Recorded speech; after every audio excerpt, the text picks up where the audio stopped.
Hi guys, this is going to be a very quick intro video into the section, so it's not basically a whole lecture. It's a quick overview over the components of this section in your course.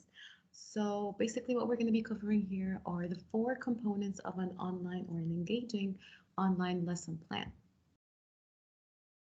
So the online lesson plan consists of 4 basic sections, and each section is vital to make your lesson plan engaging. And you're going to find that it's very similar to your traditional lesson plan, only you need to modify and tweak to make it an online lesson.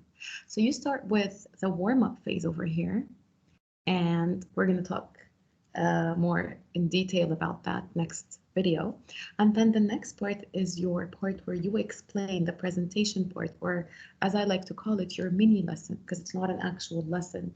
Your online lessons are all mini lessons, small doses, so that you can give time for your students to work the next step on their actual task. So if your online lesson is basically you sharing your screen and explaining or going through a PowerPoint, then you're just doing one of the 4 components of your online lesson plan, and your students tend to tune out, which can you blame them? You're just listening to someone talk for 45 minutes. The student task is the third part, where you ensure that every student completes an exercise or works on something or works on an activity. And then the plenary is the last step in your lesson plan, where you check that the students have met the objectives, that they have learned, that they can reflect, that they can show you their understanding, and so on.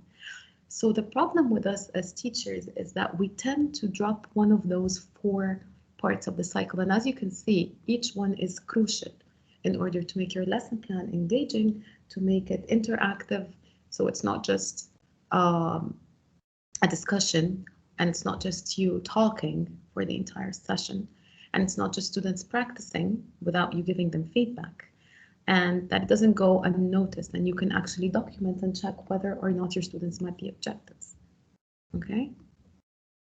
So 3 important tips that you need to keep in mind whenever you're planning your online lesson is to be consistent in your lesson structure. As I told you, you have to have the 4 basic parts. And if you do not have the 4 basic parts, then your lesson is missing out something. So be consistent and get your students used to that. So after some time, they're used to the fact that they have to interact at the beginning. They're used to the fact that they have a quiz at the end. They're used to the fact that they have activities and exercises that they need to complete and they need to share with you. The second thing is to vary your tools and websites to avoid boredom. Now, because of the nature of distance learning, it's very boring for students to sit in front of a computer screen for 45 minutes or 1 hour, depends on your lesson. So you can do is always keep them on their feet, surprise them. Do not always create a PowerPoint presentation and share it. Do not always share videos. Do not always use websites. Do not always use links.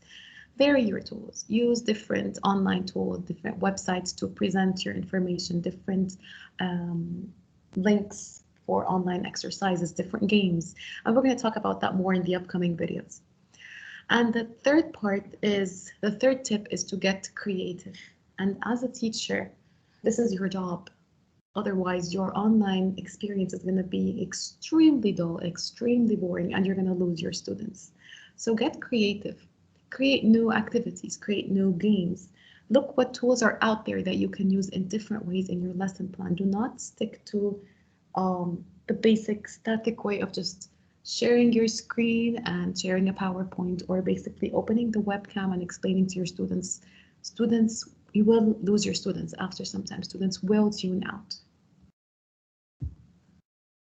So that's basically it. Before we leave, I just want you to take a moment and reflect on those 2 things. Those are this is basically the summary of today's video. So what are the 4 components of a successful lesson, and how can you get creative with each phase? Just take a moment to reflect on that before you go on to the next lecture. Thank you guys so much for watching this video. See you next lecture.